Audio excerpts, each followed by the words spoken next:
जन्म जन्म की किसने देखी। जब इसी जन्म में भवसागर तरने की कोई तैयारी न की तो अगले जन्मों की क्या आशा की जाए।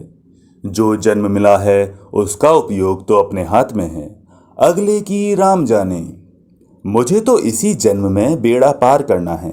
अगला जन्म कौन जाने कहाँ किस योनि में मिले। कबीर सोचता गया।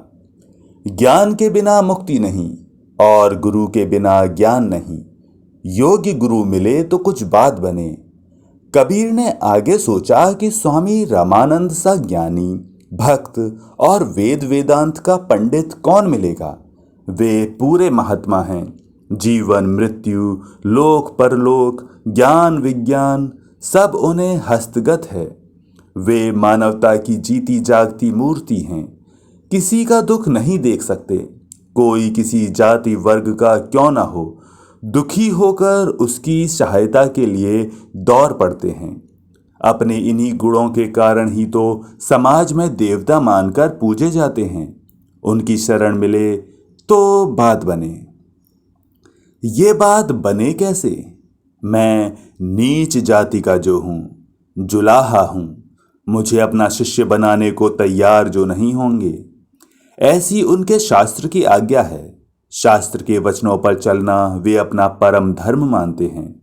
लेकिन यदि श्रद्धा सच्ची है, मन में ज्ञान की पूरी जिज्ञासा है, तो एक दिन उन्हें मेरा निवेदन मानना ही पड़ेगा। मुझे उनकी शरण मिलेगी। प्रयत्न करना मेरा काम है, आगे राम की इच्छा। कबीर जब तब यों ही बैठा सोचा करता था। कबीर के पिता का नाम नीरू था। वो जुलाहा थे, कपड़ा बुना करते थे। उससे जो कुछ मिल जाता था उसी से गुजर बसर चलती थी। गरीबी का ये हाल कि न पेट भर खाना मिल पाता था और न तन भर कपड़ा।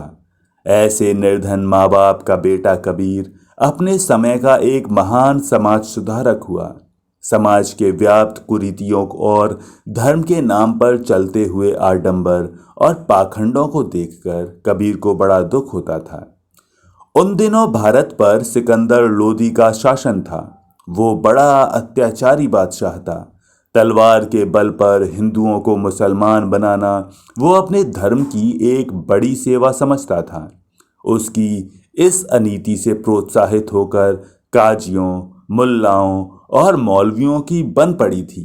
वे सभी गुर्गे बादशाह को खुश करने के लिए गरीब और निर्बल हिंदुओं को बहकाकर या डरा धमका कर मुसलमान बनाते और पुरस्कार पाते रहते थे। कबीर की मनुष्यता इस अत्याचार को नहीं देख पाती थी। उससे इस अन्याय के विरुद्ध आवाज उठाई और सैकड़ों हिंदुओं को मुसलमान बनने से रोका। इसके लिए उसे सिकंदर लोदी के सामने पेश होना पड़ा। पर कबीर के सत्य और उनकी निर्भीकता, साहस और दृढ़ता के सम्मुख उसकी एक न चली और कबीर को मान्यता देनी पड़ी।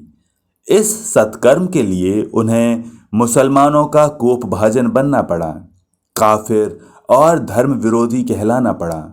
मुसलमान समाज ने उनका न केवल बहिष्कार ही किया बल्कि तरह तरह की यातनाएं भी दी। मुसलमानों ने उन्हें हिंदू माना और हिंदुओं ने उन्हें मुसलमान कहकर जुलाहा मानकर नीच और अस्पृश्य माना। अपने पास बिठाने और छूने तक में परहेज किया।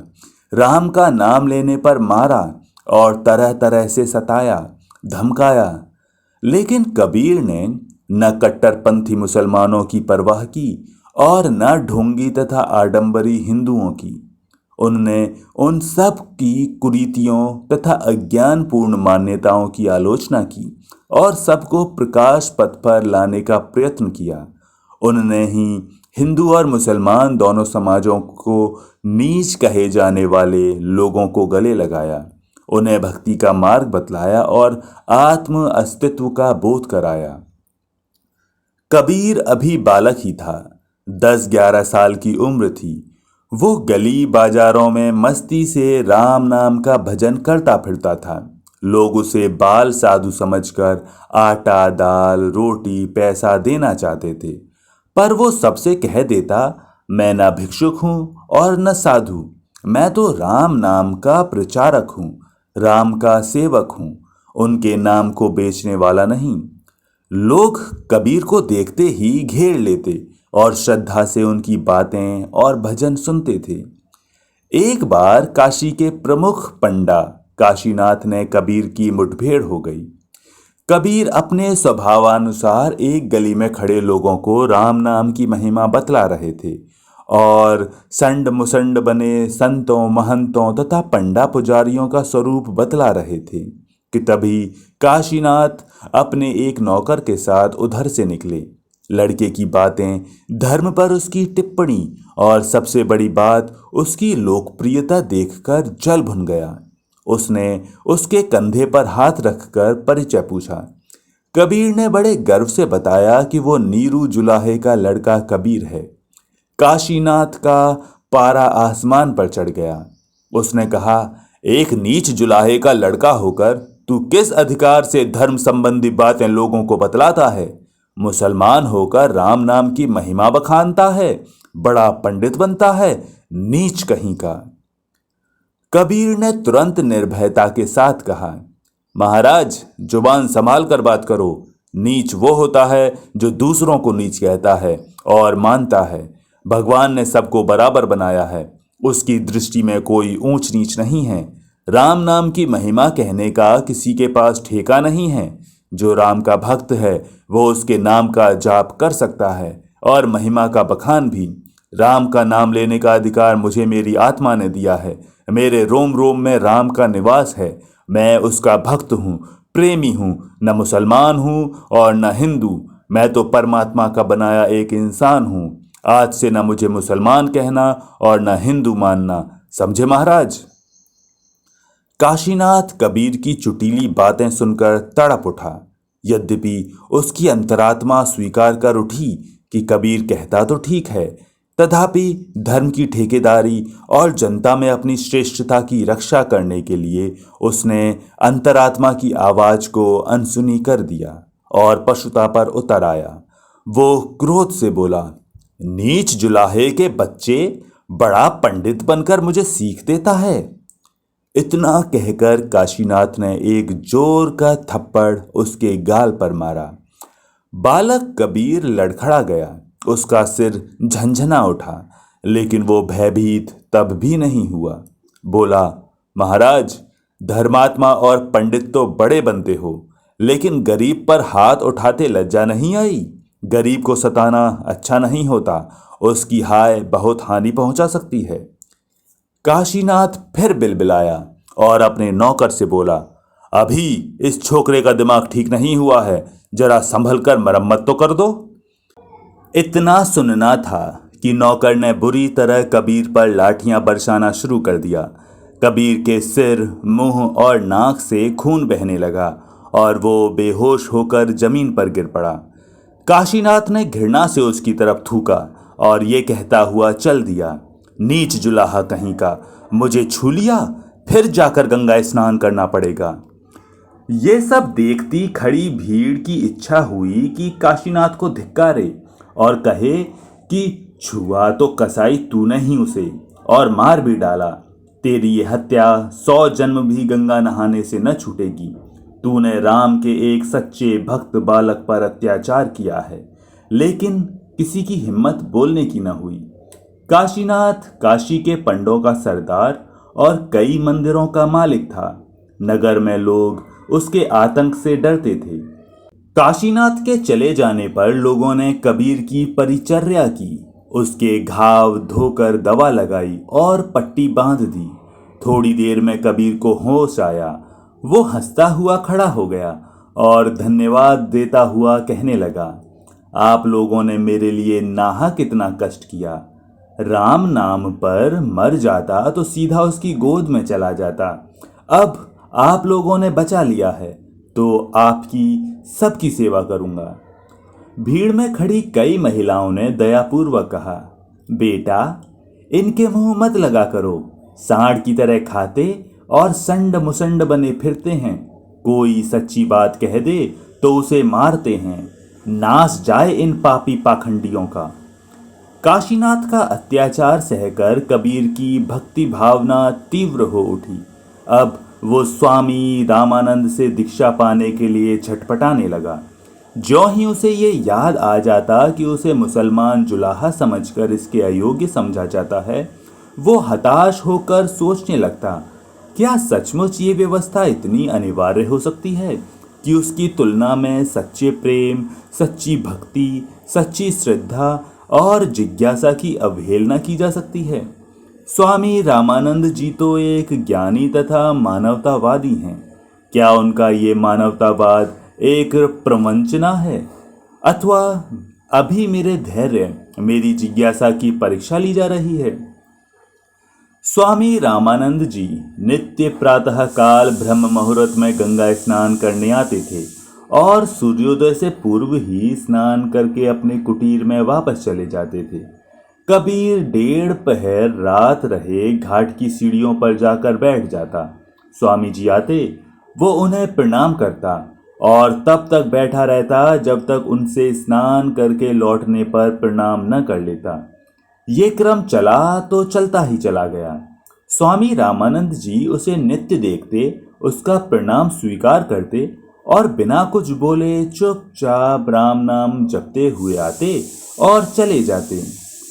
कबीर पर किया गया काशीनाथ का अत्याचार कुछ ही समय में नगर भर में आग की तरह फैल गया था और ये घटना जनगण का विषय बन गई थी। लोग जगह जगह लगभग नित्य ही कबीर को मिटा देने का उपाय सोचने लगे, किंतु जाको राखे साइयां मार सके ना कोई, बाल न बांका कर सके जो जग बैरी होए। इस सिद्धांत के अनुसार राम भक्त कबीर का कुछ भी न बिगड़ा और एक दिन वो भारत का प्रामाणिक संत बनकर समाज में प्रतिष्ठित हुआ। स्वामी रामानंद को ये देखते महीनों गुजर गए कि एक किशोर उनके रास्ते में गंगा की सीढ़ियों पर नित्य प्रातः बैठा मिलता है। उन्हें चुपचाप आते जाते समय प्रणाम करता है, पर कभी बोलता कुछ भी नहीं। हाँ, प्रणाम करते समय उसकी आंखें जरूर भरी होती हैं और ओठ कांपते होते हैं। उन्होंने ये भी देखा कि जब वे स्नान करते रहते, वो एकटक उन्हीं की ओर देखता और जाते समय भी प्रणाम करके उन्हीं की ओर टकटकी लगाए रहता है। न किसी के साथ आता न जाता और न घाट पर ही कभी किसी से बात करता दीख पड़ता। इन सब लक्षणों से संत को विश्वास हो गया कि ये किशोर केवल उनके लिए ही यहाँ बैठता है, उसका कोई अन्य उद्देश्य नहीं है। और उसके हिलते हुए होंठ और भरी हुई आंखें प्रकट करती हैं कि वो कुछ कहना चाहता है पर साहस नहीं कर पाता। स्वामी रामानंद की मानवता तड़प उठी और उन्होंने गंगा स्नान से लौटते समय जब कबीर ने दंडवत की तो उससे पूछ ही लिया, किशोर, मैं कई माह से देख रहा हूं कि तुम इसी स्थान पर बैठे मिलते हो, मुझे प्रणाम करते हो। क्या मुझसे कुछ प्रयोजन है या कुछ कहना चाहते हो? कबीर ने कहा, गुरुदेव। उसका गला रूंध गया और वो फपक फपक कर रोने लगा। उसकी आंखों से गंगा जमुना की धाराएं बह उठी। उसकी हिचकी बंध गई। वो बड़ी देर तक रोता रहा। स्वामी रामानंद जी कबीर की दशा देखकर द्रवित हो उठे। उन्होंने उसकी आंखें पोंछी और प्यार से कहा, रो मत बेटे, अपना कष्ट मुझे बताओ। ब्राह्मणोचित मैं कुछ सहायता कर सकूं, बड़े दुखी मालूम पड़ते हो। कबीर को ढांढस हुआ। उसने सिसकते हुए कहा, गुरुदेव, दुखी नहीं, बहुत दुखी, जन्म जन्म का दुखी हूँ। मुझ पर कृपा करिए, मेरा उद्धार करिए। मेरी आत्मा भवसागर में तड़प तड़प कर आपके आश्रय, आपकी शरण की पुकार कर रही है। स्वामी रामानंद जी ने धैर्यपूर्वक कहा, बालक, तुम तो दार्शनिक मालूम होते हो। निश्चय ही तुम्हारी आत्मा में अध्यात्म भावना की तरंग निवास करती है। तुम अपनी बात साफ साफ कहो तो समझूं कि तुमको किस प्रकार की सहायता की आवश्यकता है और उसमें कहां तक सहायक हो सकता हूं। गुरुदेव, कबीर ने कहा, मुझे दीक्षित करिए और गुरु मंत्र देकर मेरा उद्धार करिए। मैं आपका शिष्य होकर आपकी शरण में आना चाहता हूँ। मेरी आत्मा ज्ञानामृत के लिए तड़प रही है, उसकी शांति आप ही के अधीन है। किशोर, तुम्हारा परिचय? मैं एक शरणागत जिज्ञासु हूँ। क्या इतना परिचय पर्याप्त नहीं है गुरुदेव? कबीर ने उत्तर दिया, तुम्हारी जिज्ञासा तुम्हारी पात्रता प्रकट करती है, किंतु शास्त्रों के नियमानुसार ये भी देखना आवश्यक होता है कि कौन दीक्षा का अधिकारी है और कौन नहीं। स्वामी रामानंद ने समझाया। तब तो गुरुदेव, कबीर के स्वर में निराशा थी, शायद मेरी पात्रता आपको न भाए। मेरा परिचय पाते ही आप मुझे ठुकरा देंगे और अभी तुरंत जाकर गंगा स्नान करेंगे। तब भी स्वामी रामानंद ने फिर पूछा, तो फिर निवेदन है। कबीर ने बतलाया, मैं नीरू जुलाहे का पुत्र कबीर हूँ। स्वामी रामानंद जी को सहसा एक धक्का सा लगा। उनके संस्कार कठोर हो उठे। उन्होंने कहा, तब तो विवशता है, निश्चय ही मुझे अभी दोबारा गंगा स्नान करना होगा। हाँ गुरुदेव, कबीर ने टूटे हृदय से कहा, आपकी पवित्रता मुझे पावन न बना सकी, किंतु मेरी अपावनता ने आपको पुनः स्नान करने के लिए बाध्य कर दिया। सुना था देवता के स्पर्श से पापी तक पावन हो जाते हैं, किंतु आज एक देवता मनुष्य को छूकर अपावन हो गया। स्वामी रामानंद ने कबीर के कथन में निहित जिस ज्वार को अनुभव किया, उसी में सत्य का आभास भी पाया। वे क्षण भर रुके, फिर बोले, वत्स, नियम नियम है, उनके पालन में भावुकता की अपेक्षा कठोरता अधिक अपेक्षित है। संसार में समुचित कार्य विभाजन के लिए वर्ण व्यवस्था बनाई गई है।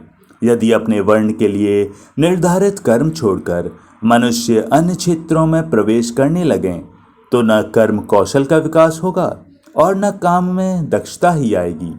परंपरा से जातिगत कार्य करते रहने से किसी भी शिल्प में निपुणता और पूर्णता दोनों गुण आ जाते हैं। यदि सभी वर्णों के लोग अपना अपना कर्म छोड़ दें, तो संसार में अव्यवस्था फैल जाए और जीवन में न जाने कितनी कठिनाइयां आ खड़ी हों। तुम्हारा कर्म वस्त्र बनाना है, अपना कर्म करो, उसी से तुम्हारा उद्धार होगा। आपकी शिक्षा सिरोधार्य है गुरुदेव, किंतु यदि अज्ञान क्षमा हो तो कतिपय समाधानों की याचना करूं? कबीर ने फिर निवेदन किया। हाँ हाँ, अवश्य वत्स। मस्तिष्क में शंकाओं को नहीं रहने देना चाहिए। शंकाएं सर्पिणी के समान होती हैं, जो मनुष्य के विवेक को डसकर अचेत कर दिया करती है। स्वामी रामानंद ने अनुमति दी। कबीर बोले, गुरुदेव, समाज में जो ब्राह्मण, क्षत्रिय और वैश्य भी अपना जातिगत कर्म छोड़कर और काम करने लग गए हैं, और यदि आगे भी करने लग जाएं, तो उनके लिए क्या नियम व्यवस्था है, और इस परिवर्तन से शिल्पों में ह्रास हुआ है या विकास? बालक, न तो मैं शिल्पी हूँ, न कलाकार और न अर्थशास्त्री। मेरा क्षेत्र आध्यात्म है। जिन्होंने शास्त्र के नियमों का उल्लंघन किया है, उन्होंने गलती की है। उसी गलती को सब लोग भी दोहराते रहें, इस बात का मैं विरोधी हूँ। शास्त्र के नियमों का पालन करना मनुष्य का धर्म है। स्वामी रामानंद जी चुप हो गए। गुरुदेव, कबीर ने आगे शंका की, जातिगत कर्मों की व्यवस्था से जो एकाधिपत्य की भावना जन्म लेकर समाज में विकृतियों का विस्तार करती है, उसके परिशोधन के लिए कौन से उपाय हैं? कबीर की शंका सुनकर स्वामी रामानंद जी को कुछ हंसी आ गई। बोले, कबीर, तेरे विषय में जैसा सुना था तू वैसा ही निकला, लेकिन ये तो बता, तू मेरे समीप गुरु दीक्षा के मंतव्य से आया है या शिक्षा देने? गुरु दीक्षा की जिज्ञासा से गुरुदेव। कबीर ने व्यग्रता के साथ कहा, मैं तो आपका जन्म जन्म का सेवक हूँ, दास हूँ। आप तो मेरे जन्म जन्म के गुरु हैं, इस जन्म के भी। तो क्या मेरी प्रार्थना स्वीकार हो गई? मैं अपने को कृतार्थ समझूं? कबीर, जल्दी न कर, भगवान मनु की बनाई वर्ण व्यवस्था में अपवाद करना सरल नहीं। किसी नियम का अपवाद करने के लिए भी तो किसी नियम का ही आधार लेना होगा। देखूंगा कहाँ तक अधिकार है। शास्त्रों के पुनरावलोकन की बात तो है, सो देखूंगा। वैसे जहाँ तक मेरा विचार है, निराशा ही रहेगी। स्वामी रामानंद ने वार्तालाप बंद कर दिया और गंगा स्नान के लिए चल दिए। भगवान, आप स्वयं ही व्यवस्थापक हैं, समर्थ हैं, किसी भी नियम का अपवाद कर सकने के अधिकारी हैं। कबीर ने चलते चलते प्रार्थना की। उस दिन कबीर स्वामी रामानंद के फिर नहाकर वापस आने तक न रुका। उसने सोचा कदाचित उसका अब रुकना दुराग्रह का सूचक होगा, जो उसके प्रति उनकी आधुनिक मनोभूमि में अन्यथा भाव का कारण बन सकता है। उसने दूर से ही उन्हें दंडवत की और एक आशा निराशा की सम्मिलित अनुभूति के साथ घर की ओर चल पड़ा। काशीनाथ के सिर तो कबीर हर समय सवार ही रहता था। उसके गुप्तचर छूटे रहते और नित्य ही वो उसका समाचार जानने को उत्सुक रहता। उसे कबीर और स्वामी रामानंद की बातचीत का समाचार भी मिला। अच्छा, तो ये बात है। काशीनाथ क्रोध में भरकर सांप की तरह फुंकार उठा। काशीनाथ दूसरे दिन पौ फटने से पहले ही अपने खूनी नौकर को लेकर घाट पर जा पहुंचा। कबीर बैठा हुआ था।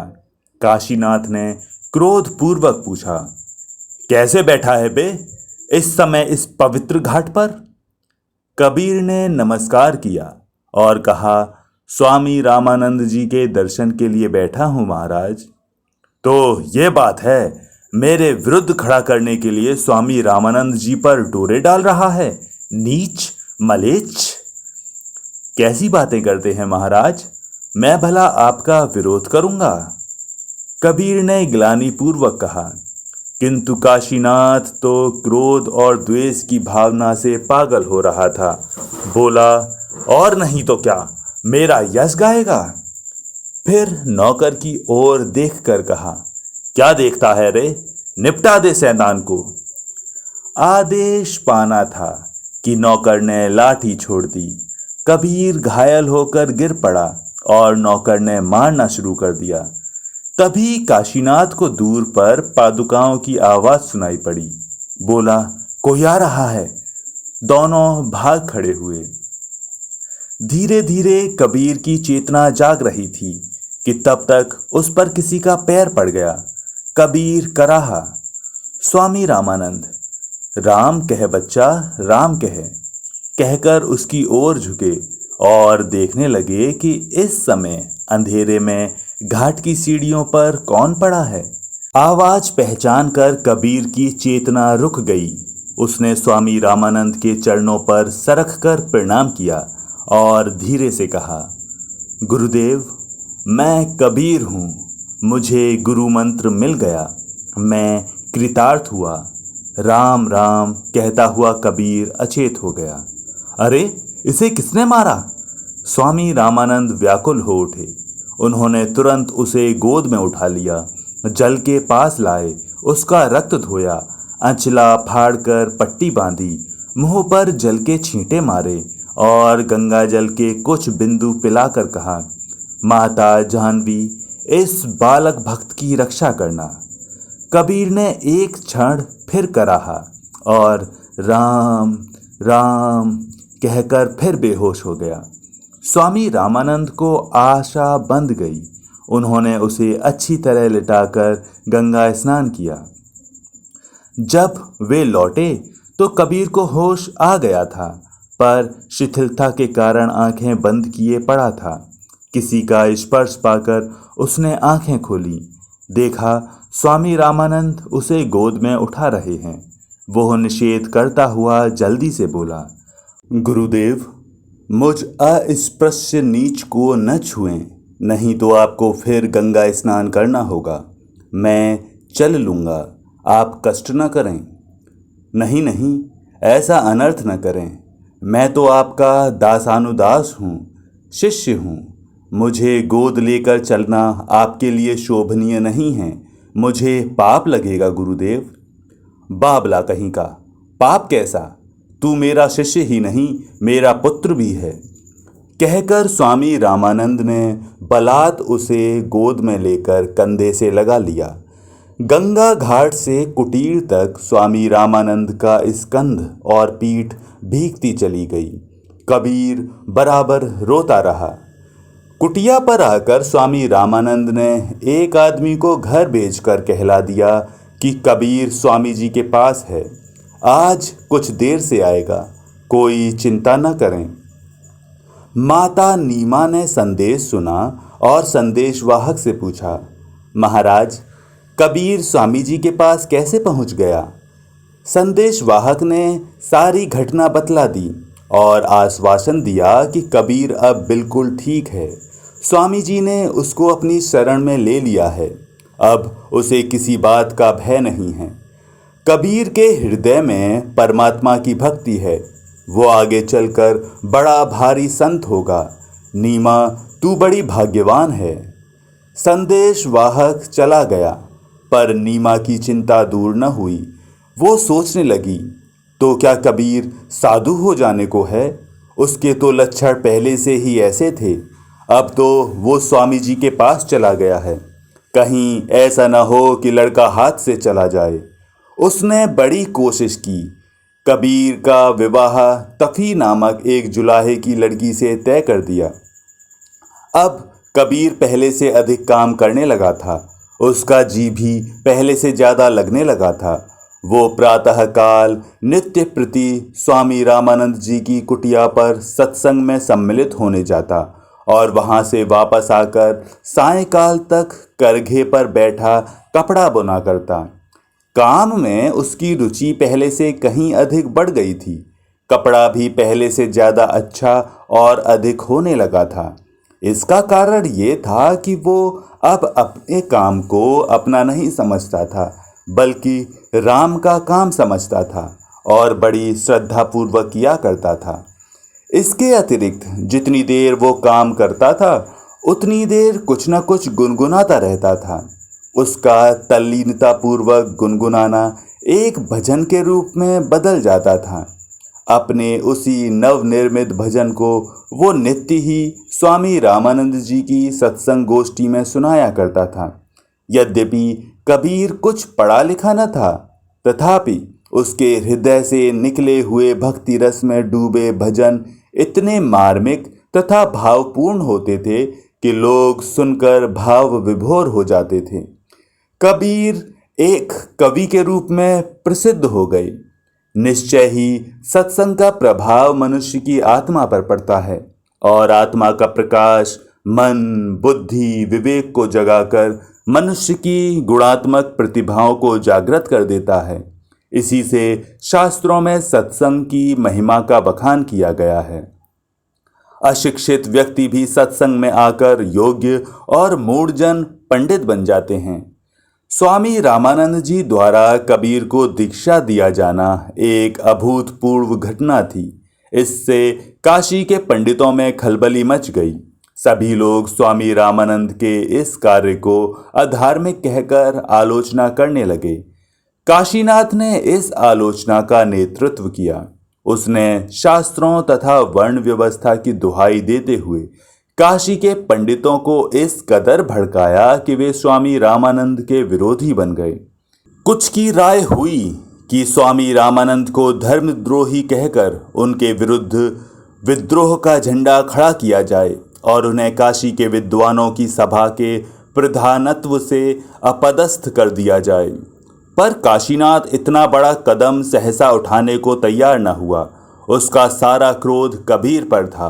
वो इस घटना का सहारा लेकर कबीर को मिटा देना चाहता था। उसने पुनः लोगों को कबीर की ही दुर्भिसंगी बताई और उनमें सांप्रदायिक द्वेष की भावना भड़काई। जब लोग कबीर पर क्रुद्ध हो उठे तो वो उस उत्तेजित मंडली को लेकर कबीर के घर की ओर चल दिया। वहां जाकर उसने कबीर को बाहर आने के लिए पुकारा। कबीर उस समय करघे पर बैठा कपड़ा बुन रहा था और साथ ही बड़ी तन्मयता से गुनगुना भी रहा था। शोर सुनकर कबीर बाहर निकल आया और बोला, कहिए, कैसे कष्ट किया? मैं हाजिर हूं। कबीर की निर्भीकता देखकर पंडितों की उत्तेजना शिथिल पड़ गई। फिर भी काशीनाथ आवेश करता हुआ बोला, तूने हमारा धर्म भ्रष्ट कर दिया है, हम तुझे आज मार डालेंगे। कबीर को हंसी आ गई। बोले, मौत और जिंदगी तो एक उस परमात्मा के अधिकार में है। मनुष्य न किसी को मार सकता है और न जिला सकता है। फिर आप मारेंगे किसे?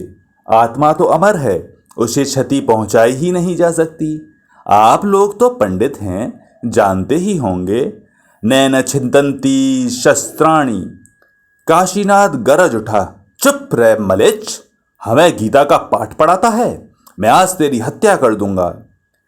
कबीर वैसे ही हंसता हुआ बोला, तो फिर आगे बढ़िए, अगर आपके हाथों ही मरना है तो डर किस बात का?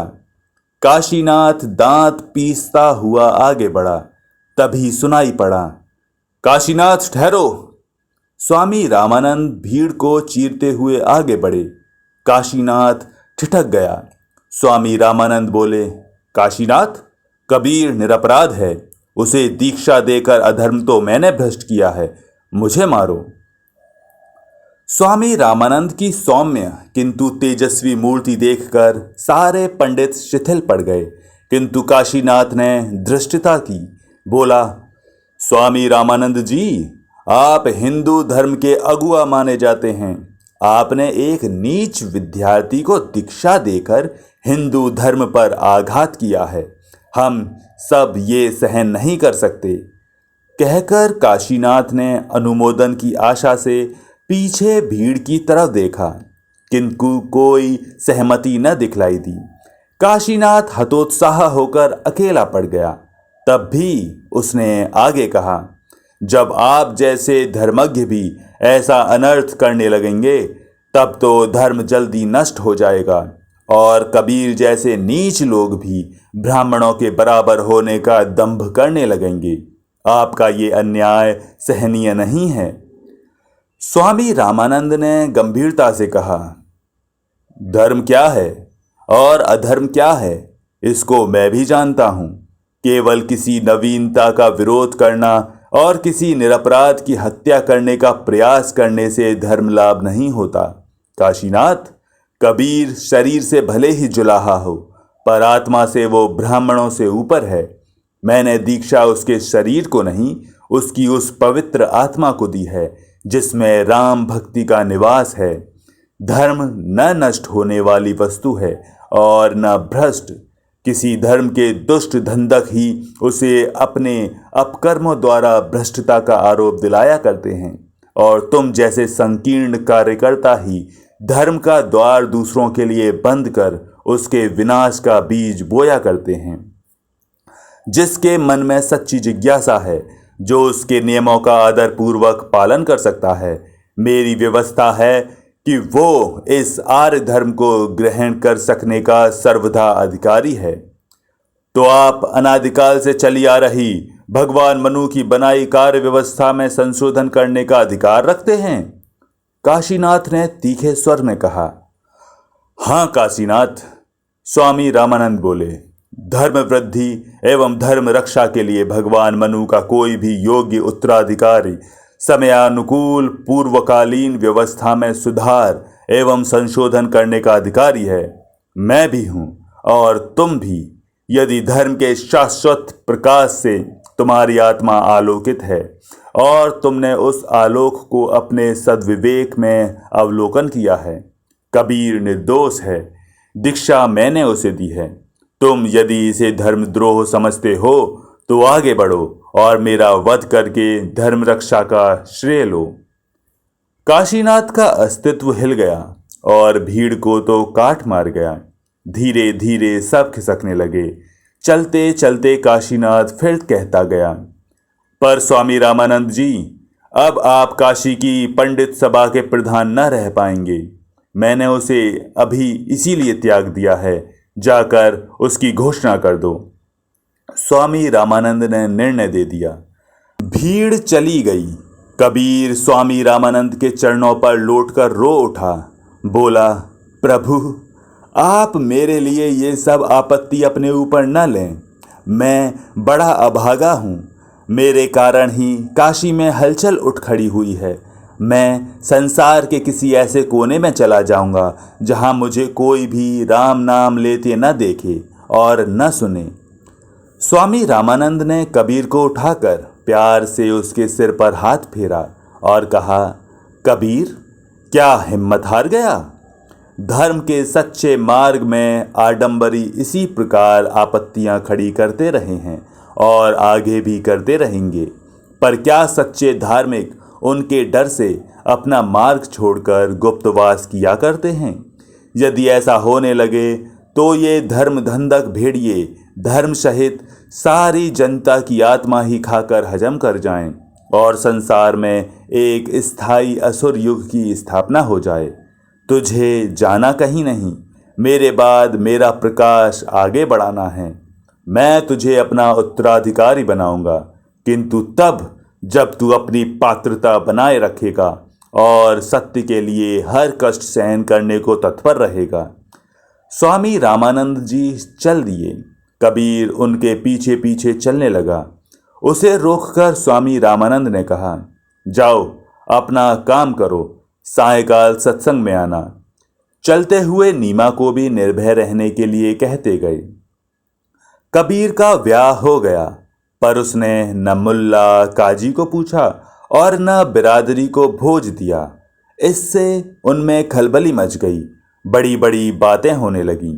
किसी ने कहा वो तो बेशरम हो गया है, किसी ने कहा वो तो पहले से ही काफिर है, ये कोई नई बात उसने थोड़े की है।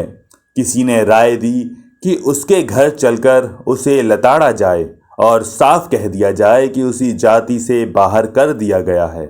कोई बोला, कबीर तो लड़का है, उसकी माँ नीमा की अक्ल पर क्या पत्थर पड़ गए थे? बहुत सी हाय तौबा होने के बाद बहुत से लोग कबीर के घर की तरफ चल दिए। कबीर उस समय बड़ी तन्मयता से बैठा करघे पर काम करता हुआ सायंकालीन सत्संग के लिए गुनगुनाकर भजन रच रहा था। लोई पास ही बैठी उसे मदद कर रही थी। भीड़ पहुंची। बाहर से आवाज आई, क्या काफिर कबीरा घर में है? लोई चौंक उठी, घबराकर बाहर की तरफ झांकने लगी। बोली, मालूम होता है बिरादरी के लोग आए हैं। आवाज फिर आई, क्या काफिर कबीरा घर पर है या नहीं? कबीर ने काम रोका और बाहर आकर पूछा, क्या काम है आप लोगों को काफिर कबीर से? मैं हाजिर हूं, फरमाइए, क्या हुक्म है? लोई और नीमा दरवाजे की आड़ में खड़ी हो गईं। भीड़ से दो तीन की आवाज एक साथ आई, तो मैं इस तरह हाथ पकड़ाऊं, विवाह कर लेने का क्या हक था? न काजी बुलाया और न भाई बंधुओं को। हम लोग इस निकाह को नाजायज करार देते हैं। कबीर ने शांतिपूर्वक कहा, ब्याह तो मैंने लोई से और लोई ने मुझसे किया है और पूरी राजी रजामंदी से। फिर इसमें काजी को बुलाने की क्या जरूरत थी? काजी की जरूरत तब पड़ती है जब विवाह में किन्हीं शर्तों को तय करने की जरूरत होती है और उन शर्तों को कानूनी रूप देने के लिए किसी बिचौलिए की गवाह की। विवाह के बीच काजी का यही काम है। हमारे और लोई के बीच न कोई शर्तें तय होनी थीं और न आगे चलकर हम में से किसी को झगड़े या तलाक का अंदेशा था। तब काजी की जरूरत मेरी समझ में जरा भी नहीं आती। विवाह की मंजूरी ना मंजूरी का सवाल तो हम दोनों से मतलब रखता है। आप लोगों को उसे जायज या नाजायज ठहराने का कोई हक नहीं है। रही भाई बंधुओं की खातिर तवाजे की बात, तो उसके लिए साफ बात यह है कि मैं गरीब आदमी हूँ। मेरे पास बेकार खाने उड़ाने के लिए पैसा न था और न है। कर्ज लेकर फजूल खर्ची करना एक ऐसा गुनाह है जो पूरी जिंदगी तबाह कर देता है। मेरा ख्याल है कि अगर आप लोगों को दावत देकर खुश कर दिया गया होता तो शायद मेरा विवाह नाजायज भी होता तो भी जायज करार दे दिया जाता। मेरा विवाह तो 16 आना साफ है। मुझे दावत की रिश्वत देकर उसके जायज होने का प्रमाण पत्र लेने की क्या जरूरत थी? आप लोगों के समाज की यही तो कमजोरी है कि आप लोग पुराने सड़े गले रीति रिवाजों को अपनाए हुए चले जा रहे हैं। उनको पूरा करने के लिए कर्ज पर कर्ज लेते हैं। जिंदगी भर सूद ब्याज के चक्कर में पड़े हुए गरीबी और भुखमरी का सामना करते रहते हैं। न तो रोजगार में तरक्की कर पाते हैं और न बाल बच्चों को पढ़ा लिखा पाते हैं। दिन रात मेहनत करते हैं, तब न पेट को रोटी और न तन को कपड़ा नसीब होता है। अब आप लोग नई रोशनी में आंख खोलिए, अक्लमंदी से काम लीजिए और बेकार के रीति रिवाज छोड़कर अपना सुधार कीजिए। बातें सुनकर लोगों ने देखा, उन्हें लगा कि कबीर अब काफी बड़ा हो गया है, उसकी अक्ल बढ़ गई है और उसकी बात में एक प्रभाव और चेहरे पर तेज आ गया है। तब भी कुछ लोग कहने लगे, कुछ भी सही, मगर तुमने निकाह का नियम तोड़कर नाइंसाफी बरती है। तुमको जाति से बाहर कर दिया गया है। तुम काफिर हो गए हो, यही बतलाने हम लोग यहां आए थे। कबीर ने कहा, शुक्रिया, मेरी कोई जात ही नहीं है, फिर आप मुझे अलग किससे करेंगे? मेरी जात तो इंसानियत है। मेरा मजहब प्रेम और सेवा है। अपना ईमान छोड़ देने वाले मुसलमान ही काफिर हुआ करते हैं। न तो मैं मुसलमान हूँ और न मैंने अपना ईमान खोया है। मेरा ईमान जिंदा है, मेरी राह नेक है, तब मैं काफिर कैसा? वैसे आप लोग जो समझें। अब आप लोग यहाँ कष्ट न करें। कहकर कबीर ने दरवाजे में खड़ी नीमा और लोई से कहा, चलो अंदर चलो। भीड़ में लोग एक दूसरे का मुंह देखते हुए और संस्कारों पर एक गहरा प्रभाव लिए हुए चल दिए। जहां बहुतों के मुंह से निकला, बकता है, वहां बहुतों ने कहा, बात तो ठीक और पते की कहता है, साधु संतों का साथ करता है, बड़ा सयाना हो गया है। भीड़ चली गई और उसके बाद विवाह के बाबत कोई हंगामा नहीं हुआ। काशीनाथ के अत्याचार, स्वामी रामानंद की कृपा, जुलाहों की घटना और भक्ति भावना से ओतप्रोत भजनों ने कबीर की लोकप्रियता में श्रद्धा का समावेश कर दिया। अब लोग कबीर के स्थान पर महात्मा कबीरदास कहने लगे। सड़कों, गलियों और बाजारों में लोग जहां भी कबीरदास को पा जाते, घेर कर रोक लेते। कबीर को भी संकोच न होता और वो यथा स्थान ही लोगों को धर्म का तत्व बतलाने या भजन सुनाने लगते। कबीर के भजनों तथा प्रवचनों का विषय मुख्यतः अंधविश्वास, आडंबर तथा धर्म विक्रय का विरोध ही होता था। इसके अतिरिक्त वे जनता को समानता तथा अभेद भाव की शिक्षा दिया करते थे। जातिवाद, संप्रदायवाद और छुआछात का विरोध करने में कबीर को कभी संकोच न होता था। सीधी सच्ची बात कह देने का कबीर में अनुकरणीय साहस था। सीधे आत्मा से निकली और जनहित की भावना से ओतप्रोत महात्मा कबीर की वाणी में बड़ा प्रभाव था। जो भी उनको सुनता श्रद्धा से नत हो जाता। दंभ तथा अहंकार से दूषित लोगों की बड़ी संख्या भले ही अपने को कबीर के प्रति आस्थावान होने से वंचित रख सकी हो, किंतु समाज का पिछड़ा और उपेक्षित वर्ग तो तन मन से उसका अनुयायी बन गया। जब से लोई आई, कबीर और भी अधिक काम करने लगे। वे पहले से 2 गुना कपड़ा बनाने लगे।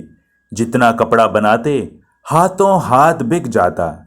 कबीरदास के भक्त, अनुयायी और समर्थक उनके कपड़े का अधिक मूल्य देने का प्रयत्न करते, पर कबीर कभी भी 1 पाई ज्यादा नहीं लेते। तब भी उनकी आय पहले से बहुत बढ़ गई। आय की वृद्धि के साथ कबीर की उदारता भी बढ़ गई।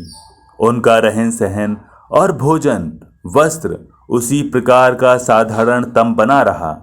घर के अत्यावश्यक खर्च के बाद जो भी शेष रहता था, कबीरदास वो सब धर्म तथा परोपकार में लगा देते थे। उन्होंने न तो अपने लिए मकान बनवाया और न सुख अथवा आराम के साधन बढ़ाए और न कोई पैसा बचा कर ही रखा। उनका सुख तो अपना कर्तव्य करने, भजन बनाने, गाने और लोगों को सत्य की शिक्षा देने में था। जो भी गरीब अथवा आवश्यक ग्रस्त उनके संपर्क में आता, उसकी भोजन, वस्त्र तथा आवश्यक धन से सहायता करते थे। उन्होंने न जाने कितनी अनाथ विधवाओं तथा बच्चों को सहारा दिया, बहुत से होनहार बालकों को पढ़ाया और काम धंधे से लगा दिया। उन्होंने स्थान स्थान पर कुओं, वृक्षों, गौशालाओं की व्यवस्था की। अतिथि संतों का तो उनके यहाँ आवागमन ही लगा रहता था। अतिथि संस्कार को कबीर सबसे बड़ा कर्तव्य ही नहीं, सत्कर्म भी मानते थे। उनकी ये उदारता और जनसेवा देखकर उनके बहुत से भाई बंधु उन्हें परोपकार रोककर धन बचाने का परामर्श दिया करते थे। पर कबीरदास सदैव यही उत्तर दिया करते थे कि धन दौलत, जमीन जायदाद सब चीज़ें एक दिन यहीं इसी स्थान पर छूट जाएंगी। यदि मनुष्य के साथ कुछ जाएगा तो उसका सत्य और सत्कर्म ही जाएगा। कबीरदास का ये प्रसन्नतापूर्ण परोपकारी जीवन चल ही रहा था कि कुछ ही समय के अंतर से दो अप्रिय घटनाएं घटित हो गईं। एक तो उनकी प्राण प्रिय माता का स्वर्गवास हो गया और दूसरे उनकी आत्मा के प्रियतम स्वामी रामानंद जी दिवंगत हो गए। इन घटनाओं से कबीरदास का अनासक्त हृदय भी विचलित हो गया। उन्हें संसार से सहसा विराग हो गया और उनका ये विराग उनका नवजात शिशु कमाल भी नहीं रोक पाया। कबीर आत्म शांति की खोज में भगवान तथागत की तरह घर छोड़कर चल दिए। लोई ने उनकी मनोदशा का आभास पा लिया था, विरोध न किया। वो कबीर की मूल वृत्तियों से परिचित थी। उन्हें विश्वास था कि कबीर एक दिन फिर वापस आएंगे। लगभग वर्ष भर कबीरदास साधु संतों, महात्माओं और महंतों के बीच देशाटन करते रहे, पर उन्हें कहीं भी शांति न मिली। साधुओं का आडंबर और समाज का अज्ञान देखकर उनकी अशांति और बढ़ गई। एक बार वे जोगी होकर साधुओं की मंडली में भी मिल गए, किंतु जब उनमें गहराई के साथ बैठकर देखा तो पोल ही पोल पाई। उन्होंने देखा कि साधुओं का जीवन तो लोभ, तृष्णा और मोह माया में साधारण ग्रस्तों से भी गया बीता है। अपने अनुभवों के आधार पर वे इस निष्कर्ष पर पहुँचे कि घर रहकर अपना कर्तव्य करते हुए भगवान का भजन करते रहने से अच्छी साधना दूसरी नहीं है। अतः वे घर वापस आ गए और फिर गृहस्थ के साथ अपने कर्तव्य और आध्यात्मिक साधना में लग गए। कबीर का आगमन सुनकर काशी नरेश ने उन्हें बुलाया और स्वामी रामानंद की वसीयत के अनुसार उनके आश्रम का सारा कार्यभार उन्हें सौंप दिया। कबीर ने अपने गुरु के पद चिन्हों पर चलकर स्वामी रामानंद जी की कुटिया में उन्हीं की तरह प्रातःकाल सत्संग करना प्रारंभ कर दिया और वो पवित्र स्थल जो कि स्वामी रामानंद के चले जाने से मौन हो गया था, पुनः प्रखर हो उठा। अब यहाँ कबीरदास के उपदेश तथा भजन सुनने के लिए सैकड़ों की भीड़ एकत्र होने लगी। कबीर की रचनाओं तथा वचनों में सत्य का प्रकाश रहता था, जिसे पाकर समाज से जल्दी जल्दी अंधविश्वास, अंध परंपराएं और अंध मान्यताएं दूर होने लगीं। लोगों के हृदय से छुआछूत, जाति पाति और ऊंच नीच का भेदपूर्ण भाव दूर होने लगा और जनता आध्यात्मिक दृष्टि से अपने को एक दूसरे के समान समझने लगी। उस समय के समाज में ये एक सर्वथा नई क्रांति थी, जो कि रूढ़िवादी, पुरातनवादी और श्रेष्ठतावादी आडंबरियों को सहन न हो रही थी, किंतु तब तक कबीर का प्रभाव और लोकप्रियता एक बड़ी ऊंचाई और लगभग सारे देश में फैल चुकी थी। काशी नरेश तक उनका आदर करने लगे थे। अस्तु विरोधियों को सीधे सीधे कुछ करते नहीं बनता था, तब भी वे कबीर को हानि पहुंचाने के लिए षड्यंत्र तथा दुर्भिसंधियों में लगे रहते थे।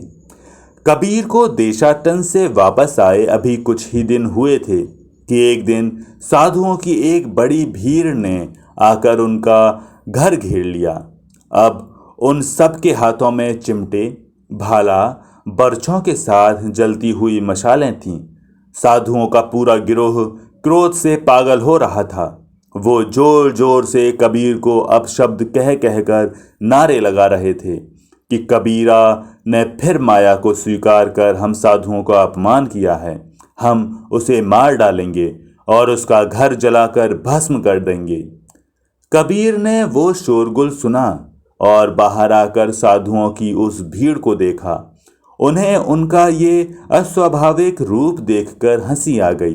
वे बोले, आप लोग क्या चाहते हैं और यहाँ किस लिए आए हैं? भीड़ में एक साथ बहुत से साधु बोल उठे, कबीर, तूने अखाड़े से भागकर हम सब के साथ विश्वासघात और फिर से माया के चक्कर में पड़कर साधुओं का अपमान किया है। अब या तो तू हमारे साथ चल, नहीं तो हम तुझे मार डालेंगे और तेरा घर जला देंगे। कबीर ने उनकी बुद्धि पर तरस खाते हुए कहा, यही साधुता है कि तुम्हारी कि तुम एक भले आदमी के घर पर हमला करने आए हो, मार डालने और घर जला डालने का विचार रखते हो? ऐसा है तो क्या आप लोग बता सकते हैं कि आपकी इस हथियार बंद भीड़ और डाकुओं अपराधियों के गिरोह में क्या अंतर है? आप लोगों के बीच रहकर किसी को क्या आध्यात्मिक लाभ हो सकता है? आप लोगों से तो साधारण गृहस्थ अच्छे हैं। वे मूड़ मुड़ाकर साधुता का ढोंग नहीं करते, अपनी गृहस्थी चलाकर संसार की परंपरा तो चलाते हैं। अच्छा होता कि आप लोग इस प्रकार के साधु होने के बजाय साधारण गृहस्थ रहते और जब साधु होते गए थे तो अपना तथा जनता का मंगल करने के लिए कुछ आध्यात्मिक साधन करते, परमार्थ और परोपकार करते, दीन दुखियों तथा निराश्रितों की सेवा करते। भीड़ गरज उठी, हम तेरा उपदेश सुनने नहीं आए हैं, तुझे लेने आए हैं। या तो तू हमारे साथ चल, नहीं तो हम तेरा घर तेरे साथ जलाकर राख कर देंगे। तभी एक ओर से गर्जन सुनाई पड़ी, किसकी हिम्मत है जो महात्मा कबीर का बाल भी बांका कर सके? जिसमें साहस हो वो बढ़े और उनके घर को आंच दिखाए। साधुओं ने देखा कि जनता की एक विशाल भीड़ लाठियां लिए जमा हो गई है और सब तरफ से लोग बराबर चले आ रहे हैं।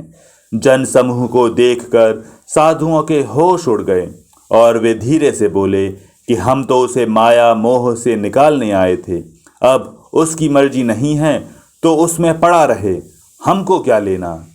जनता ने तुरंत कहा, पहले आप लोग अपना मोह माया दूर कीजिए, अज्ञान के नरक से निकलिए, फिर दूसरे को निकालने की इच्छा करना।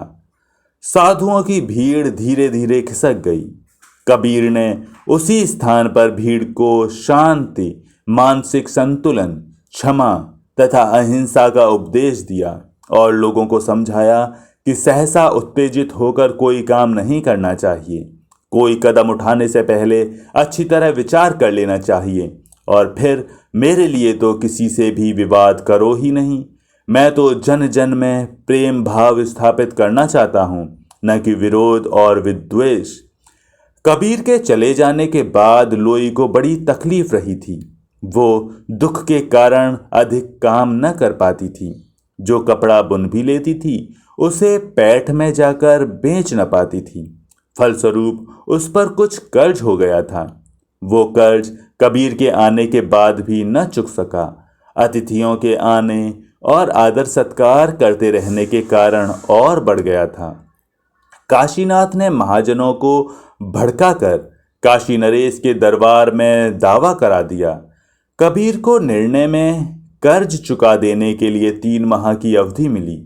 काशी नरेश कबीर का आदर करते थे।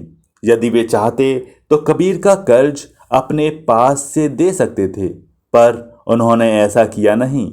उसका कारण ये था कि काशीनाथ ने काशी के और बहुत से पंडित लेकर काशी नरेश पर यह प्रभाव डाला था कि कबीर के पास पैसे की कमी नहीं है, उसका कपड़ा खूब बिकता है और स्वामी रामानंद की बहुत सी संपत्ति उसके हाथ लगी है।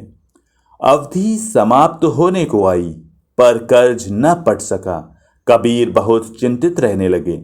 उनकी ये चिंता यदा कदा सत्संग में भी प्रकट हो जाती थी। साथ ही उनके बहुत से भक्तों को भी उनकी इस चिंता का कारण पता था। उनके भक्तों में गरीब वर्ण ही अधिक था। संपन्न वर्ग का साहस उन्हें रुपया देने का नहीं होता था। तभी एक दिन उनका एक भक्त 500 रुपये की थैली लेकर उनके पास आया और बोला, ये रुपए मेरे मामा ने मुझे दिए हैं, आप इन्हें जमा करके कर्ज से छुटकारा पा लें। कबीर ने रुपया लेने से इनकार कर दिया और बोले, मुझे दान नहीं लेना है, या तो कर्ज अपनी मेहनत के पैसे से चुकाऊंगा या फिर उसके बदले में जेल काटूंगा। भक्त ने बहुत अधिक अनुरोध किया, तब भी कबीर ने वो रुपया नए कर्ज के रूप में इस शर्त पर स्वीकार कर लिया कि उसके मामा को ये रुपया थोड़ा थोड़ा करके वापस देते रहेंगे, जिसे उसे लेना होगा। रुपया जमा करने के दिन कबीर काशी नरेश के दरबार में गए, कर्ज अदा कर दिया। अभी दरबार में उसकी लिखा पढ़ी ही हो रही थी कि तब तक काशीनाथ आ पहुंचा। उसने कहा, महाराज, ये रुपया चोरी का है। कल रात कबीर ने मेरे घर में सेंध काट कर ये रुपया चुराया है। उसने अपने कथन की पुष्टि में अनेक गवाह भी पेश किए। कबीर ने काशी नरेश से कहा, महाराज, काशीनाथ झूठ कहते हैं, मैंने चोरी नहीं की है। काशी नरेश ने पूछा, तो फिर आपको इतना रुपया कहाँ से मिल गया? महाराज, मुझे 1 रुपया एक राम भक्त ने कर्ज के रूप में दिया है, जिसको मैं धीरे धीरे चुकता कर दूंगा। आपका वो भक्त कौन है? उसे पेश करिए। काशी नरेश ने आदेश दिया। कबीर भक्त को लाने के लिए छुट्टी मांग ही रहे थे कि तब तक वो स्वयं आ पहुंचा।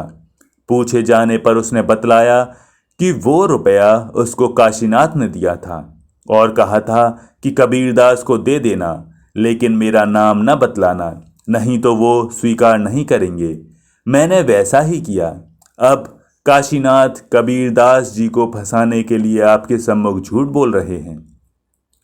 काशीनाथ के मुंह पर हवाइयां उड़ने लगीं। फिर भी वो बोला, महाराज, ये आदमी झूठ बोलता है। मैं कबीर को रुपया क्यों देता? उससे तो मेरी दुश्मनी चल रही है। कौन ऐसा होगा जो दुश्मन को फंसाने की बजाय आपत्ति से छुड़ाने का प्रयास करेगा?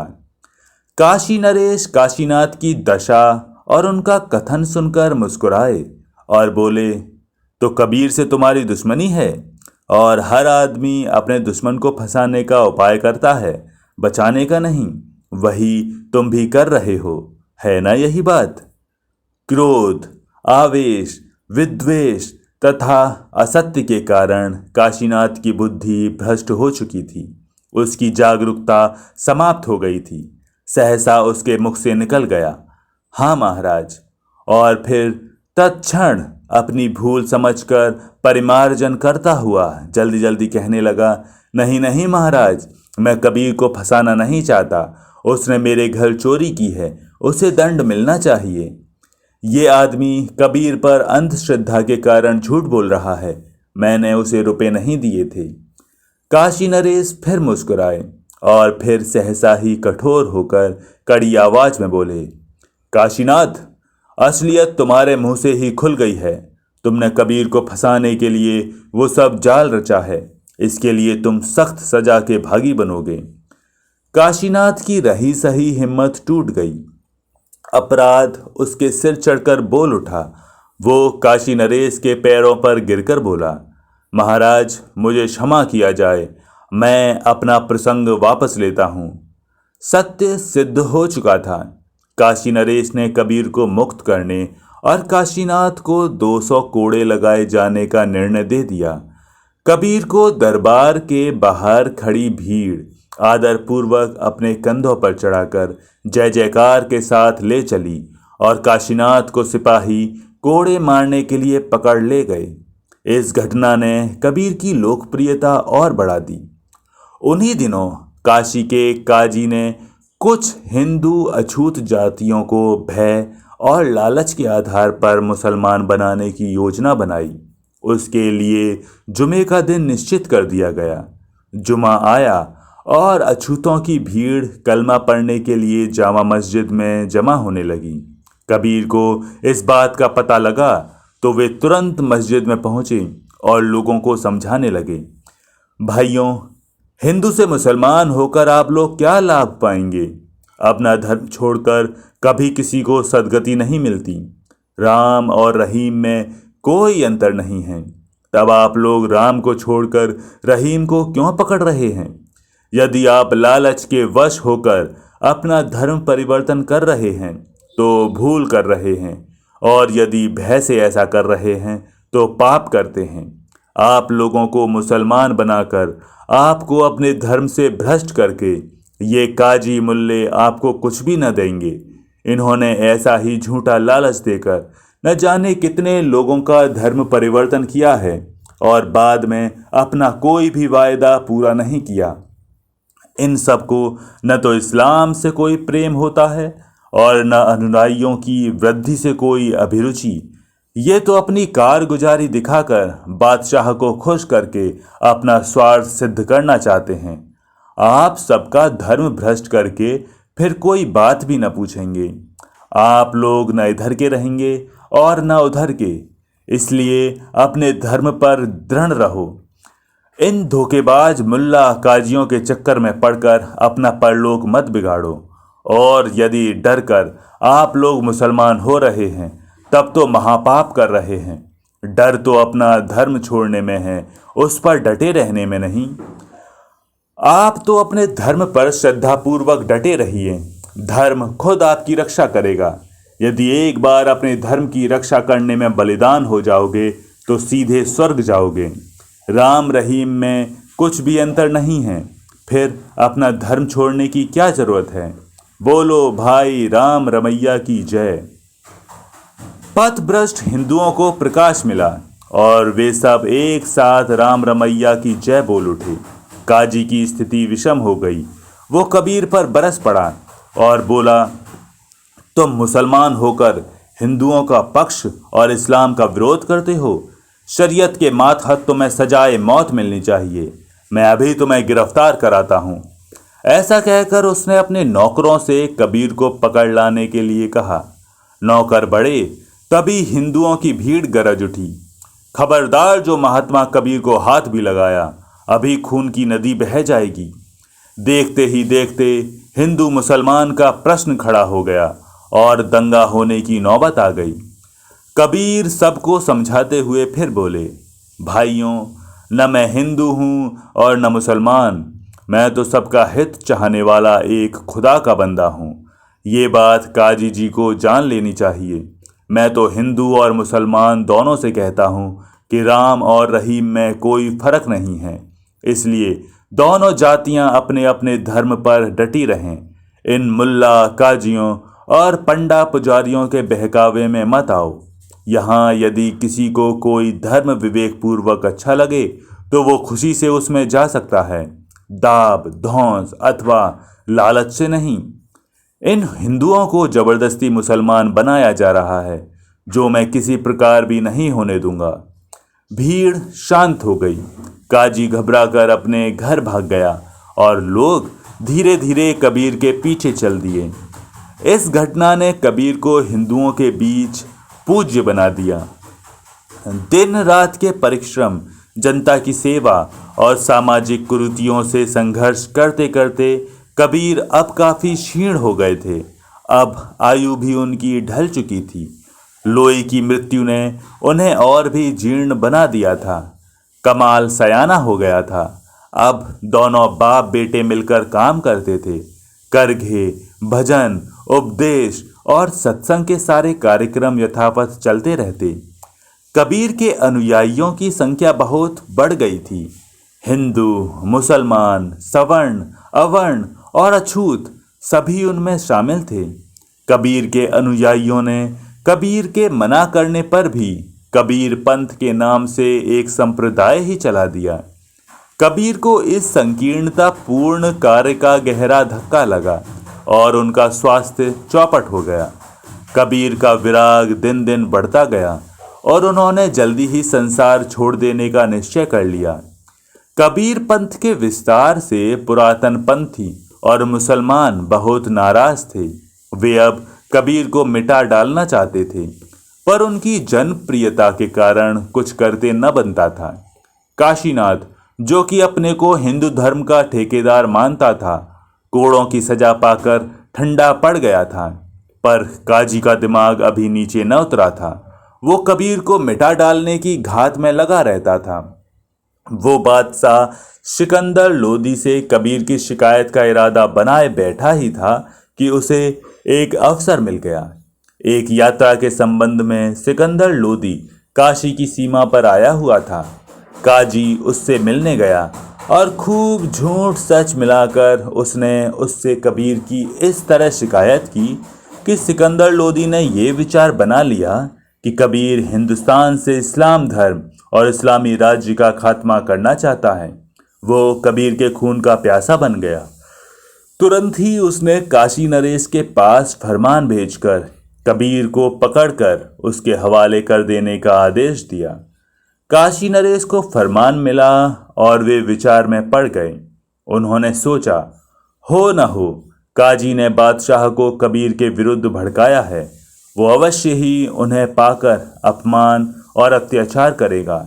स्वामी रामानंद के निर्देश और अपनी श्रद्धा के साथ कबीर की महानता के कारण वे उनकी रक्षा करना चाहते थे। उन्होंने फरमान के जवाब में कबीर को सिकंदर लोदी के पास भेजने के बजाय युद्ध की तैयारी करने का आदेश दे दिया, क्योंकि वे जानते थे कि अनाचारी बादशाह फरमान का पालन न होते देखकर निश्चय ही पछता पर उतर आएगा। कबीर को इस बात का पता चला तो वे तुरंत ही काशी नरेश के पास पहुंचे और कहा, आप मेरे कारण युद्ध का सूत्रपात न करें। मैं स्वयं बादशाह से मिलूंगा और मालूम करूंगा कि उसने मुझे क्यों बुलाया है। काशी नरेश ने सारी संभावनाएं बतलाते हुए कबीर को बादशाह के पास जाने से रोका, पर कबीर आग्रहपूर्वक चल ही दिए। जल्दी ही काशी भर में उनके और उसके आसपास ये समाचार फैल गया।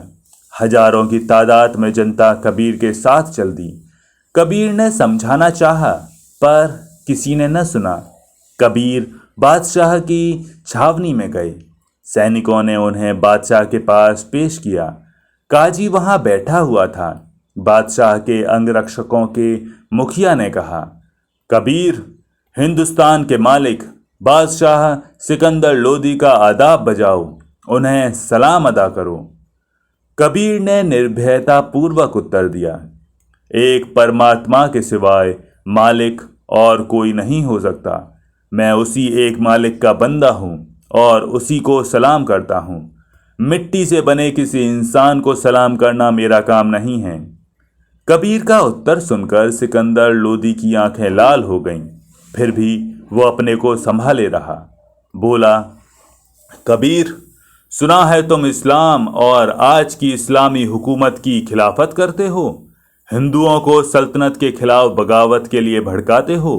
तुम्हारी ये हरकत कानून और मजहब दोनों की नज़र में नाजायज़ और नाकाबिले बर्दाश्त है। इसकी सज़ा मौत है। फिर भी मैं तुम्हें इस बार माफ़ करता हूँ।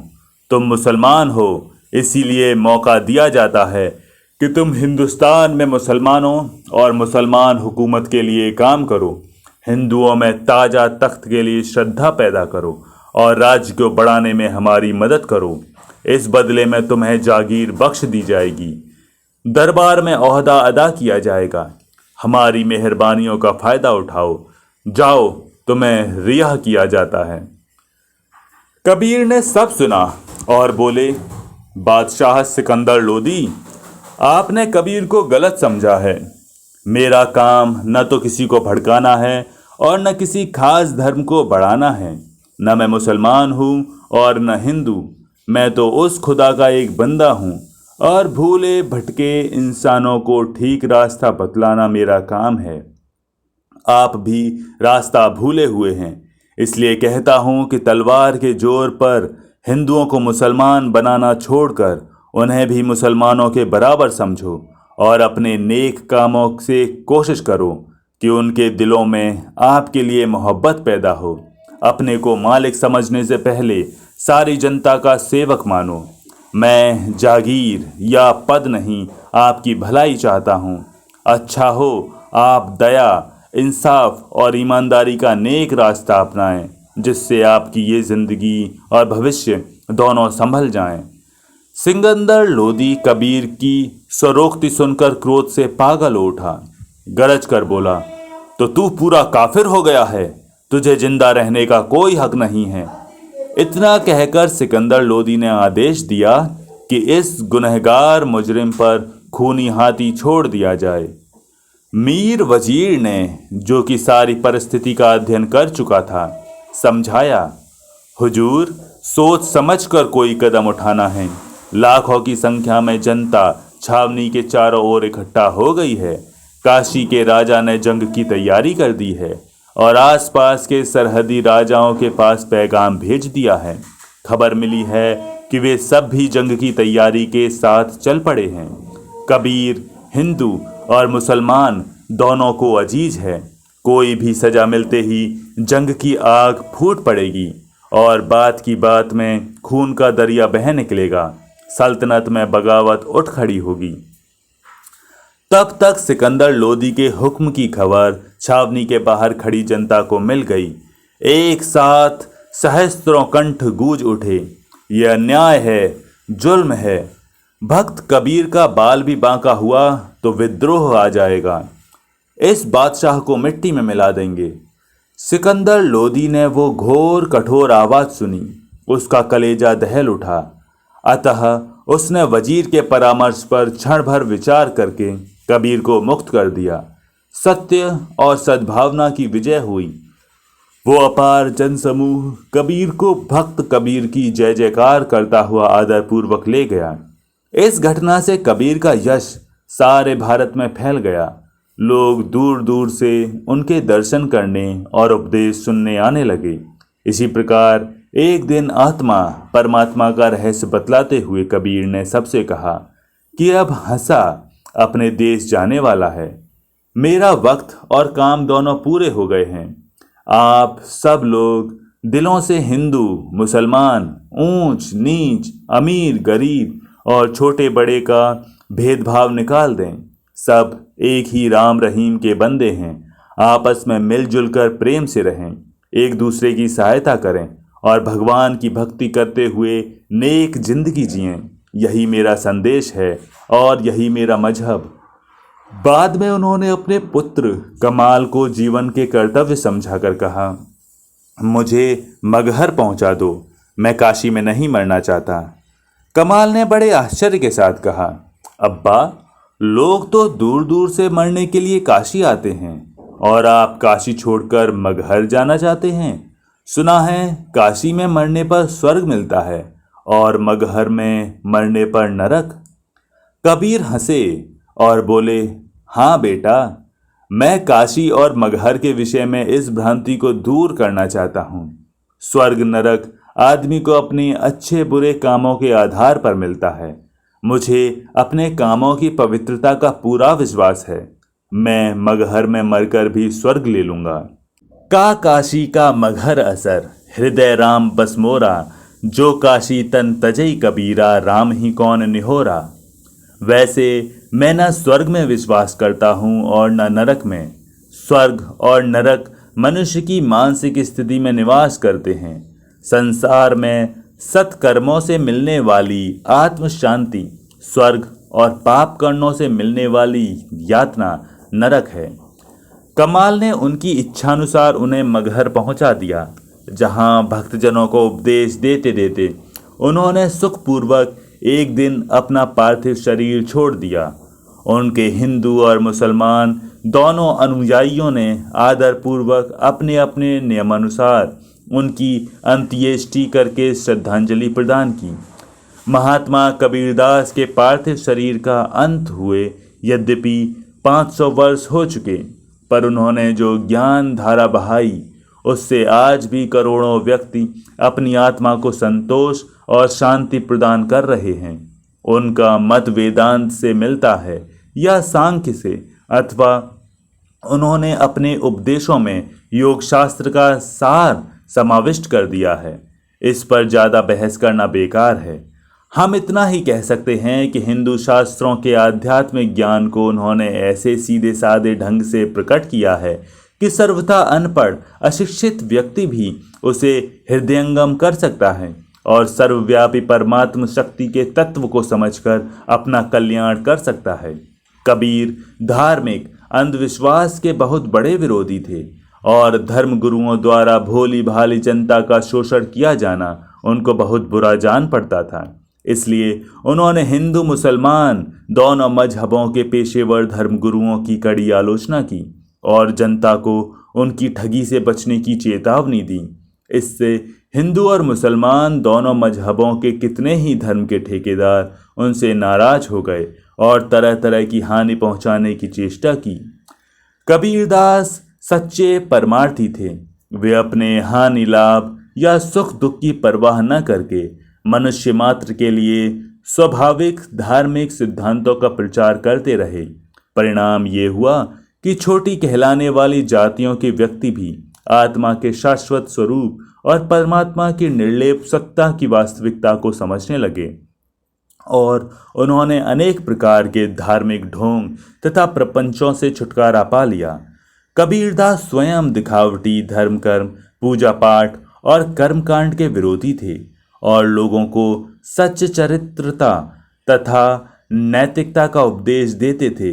मुसलमानों से वे कहते थे कि तुम ऊंची मीनार पर चढ़कर जोर जोर से आवाज़ देते हो, तो क्या खुदा बहरा हो गया है जो इतना चिल्लाए बिना तुम्हारी प्रार्थना को सुन न सकेगा? हिंदुओं से कहते थे कि माला जपते हुए तो तुमको अनेक युग बीत चुके, पर परमात्मा का ज्ञान अभी तक नहीं हो सका। इसलिए अब लकड़ी की माला के दाने फेरने के बजाय मन की माला के दाने फेरने लगें तो तुमको अवश्य भगवान की प्राप्ति हो जाएगी, क्योंकि भगवान अंतर्यामी है। वो दिखावटी और वास्तविक भक्ति का भेद समझता है। कबीर पक्के अहिंसावादी थे। किसी भी प्राणी का वध करना, उसे कष्ट पहुंचाना वे घोर पाप बतलाते थे। अपनी एक रचना में उन्होंने स्पष्ट कहा है, ये हलाल वे झटका मारें आग दुहूनी घर लागी। इस दृष्टि से वे हिंदू मुसलमान दोनों को समान रूप से दोषी मानते थे। जहां मुसलमान ईद पर भगवान के नाम पर गाय बकरी आदि को काटते हैं, वहां हिंदू भी देवी के सामने प्रतिवर्ष करोड़ों बकरों भैंसों की हत्या कर डालते हैं। एक सुधारक की निगाह में धर्म का नाम लेते हुए इस प्रकार गर्हित कर्म करना सदैव निंदनीय ही माना जाएगा। कबीरदास के उपदेशों का असर समय पाकर देश में सर्वत्र फैल गया और उसके प्रभाव से अनेक संप्रदायों ने धर्म के नाम पर की जाने वाली हिंसा का पूर्ण रूप से त्याग कर दिया। महात्मा कबीर के नाम पर चला हुआ उनका कबीर पंथ अब तक चला आ रहा है और उनके बनाए भजन गीत एवं उलटवासियों को जनता बड़ी श्रद्धा से गाती और ज्ञान पाती है। महात्मा कबीरदास का रचा साहित्य बीजक, साखी तथा उलटवासियाँ नामक संग्रहों में उपलब्ध है, जिनकी भाषा ठेठ जनभाषा है, किंतु उसमें भरा आध्यात्मिक रहस्य किसी भी धर्म ग्रंथ से कम नहीं है।